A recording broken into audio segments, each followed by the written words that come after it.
સરસ્વતી તાલુકાના ઓઢવા ગામે સ્વર્ગીય મુકેશભાઈ શંકરભાઈ ચૌધરીને અપાઈ શ્રદ્ધાંજલિ। 400થી વધારે ચૌધરી સમાજના ભાઈઓ બહેનો ઉપસ્થિત રહી પાઠવ્યા શ્રદ્ધાસુમન। અર્બુદા મિત્ર મંડળના સભ્યોએ ઉપસ્થિત રહીને શ્રદ્ધાંજલિ અર્પિત કરી।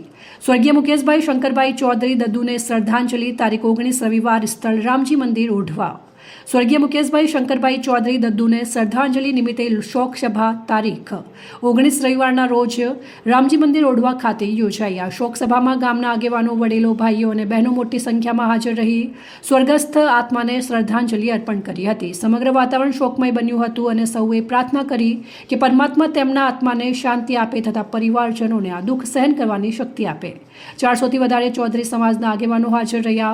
આંજણા સમાજના શૌર્ય, એકતા અને ગૌરવના પ્રતીક એવા હોનહાર, જોશીલા અને સુરવીર યુવાન મુકેશભાઈ દદ્દુનું માત્ર 44 વર્ષની નાની વયે હાર્ટ એટેકથી થયેલ અવસાન સમગ્ર સમાજ માટે અપૂર્ણીય ક્ષતિ છે। આ આઘાતજનક સમાચાર મળતા સમાજના દરેક હૃદયમાં દુઃખની લાગણી ઉદ્ભવી છે।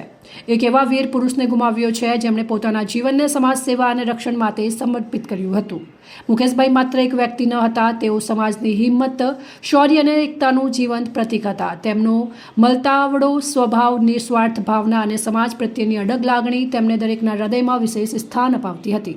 જ્યારે પણ કોઈ ચૌધરી ભાઈ મુશ્કેલીમાં હોય ત્યારે મુકેશભાઈ પોતાના જીવની પણ પરવા કર્યા વિના તરત જ ઢાલ બનીને આગળ વધતા। એમનું શૌર્ય, એમનો જુસ્સો અને સમાજ રક્ષા માટેની તેમની અડગ પ્રતિબદ્ધતા આજે પણ અનેક પ્રસંગોમાં જીવંત છે અને આવનારી પેઢીને પ્રેરણા આપતી રહેશે। આવા શૂરવીર વ્યક્તિત્વના વિયોગથી સમાજે માત્ર એક વ્યક્તિ નહીં પરંતુ શક્તિ અને એક હિંમત, એક પ્રેરણા સ્ત્રોત ગુમાવ્યો છે। તેમનું જીવન આપણને એકતા, નિસ્વાર્થ સેવા અને શૌર્યનો પાઠ શીખવે છે। ભગવાન તેમની દિવ્ય આત્માને શાંતિ અર્પે અને પરિવારજનોને આ પરંપાર દુઃખ સહન કરવાની શક્તિ આપે। મુકેશભાઈ જેવા શૂરવીરો ક્યારેય મળતા નથી, તેઓ સમાજના હૃદયમાં સદા જીવંત રહે છે અને પ્રેરણાનું દીપક બનીને પ્રકાશ પાથરતા રહે છે।